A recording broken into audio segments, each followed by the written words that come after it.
talk about reclaiming this history about our space program and about Mars in particular. Sure. So you're completely right, Alex, that in the early 20th century, it was sort of self-evident that we assumed that when we eventually got to Mars, or when we built a telescope that was powerful enough to see things, that we would see ruins and the remains of a civilization, or even one that still existed. So here then is Gordon and Dr. John Brandenburg on reclaiming space history.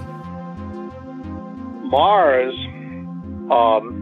always fascinated me as a child growing up in the space age in America, where we were mesmerized by the Mercury, the moon race, the whole drama of the Mercury program, the Gemini program, finally Apollo, the landing on the moon, and watching, of course, the Russians be ahead at first and then struggle, the very brave cosmonauts out there in space also, and finally fall behind with the destruction of their big N1 rocket, so they couldn't make it to the moon, whereas we did.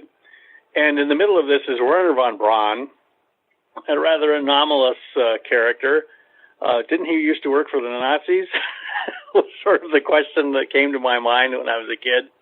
And but there he was, now transformed into an all-American hero.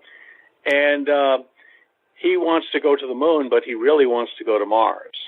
That is his real goal. And then he says something very cryptic in the middle after landing on the moon successfully. He says, well, the first people we should send to Mars should include archaeologists. And I remember hearing of that when I was young and thinking, that's a peculiar thing to say. But at the time,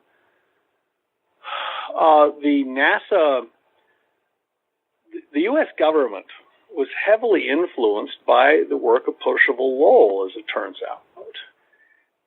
And even though many scientists basically discarded the work of Percival Lowell and, of course, the canals, within the U.S. government, there was a kind of view that, well, Percival Lowell may very well have been right, because Mars gave the appearance of being a planet that was once like Earth.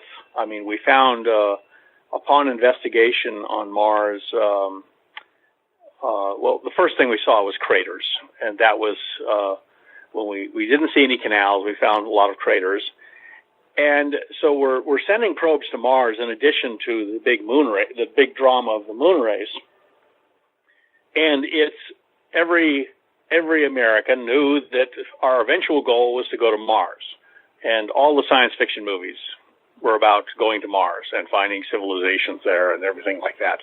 It was all very, I don't know how many grade B science fiction movies I saw about going to Mars as a kid. And Saturday afternoon matinee, popcorn and a hot dog for lunch. That was the way to spend the afternoon in my hometown. Yeah, I mean, it's the Wernher von Braun quote is interesting, and when you mention the sort of widespread belief in canals on Mars, it really was widespread. I mean, the New York Times in I believe it was the 30s was running articles about hypothetically how we could communicate with these evident cultures on Mars by doing things like burning pie into the grasslands in Eurasia so that they could potentially see it. So it's always struck me as very interesting, and we'll get onto this story in the show. It's always struck me as very interesting that in the first half of the 20th century, it was taken, well, not maybe first third, taken as self-evident and not that big of a deal that there was either an existing culture on Mars or previous cultures on Mars.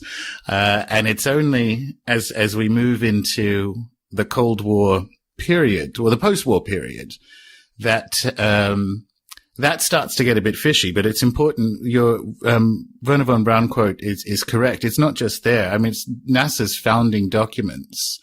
Well, the think tanks that were providing sort of strategy to NASA had in them the expectation that we would find ruined artifacts. It was part of NASA's DNA from the beginning that we would find It was our this stuff. expectation that we'd find ruined artifacts on Mars.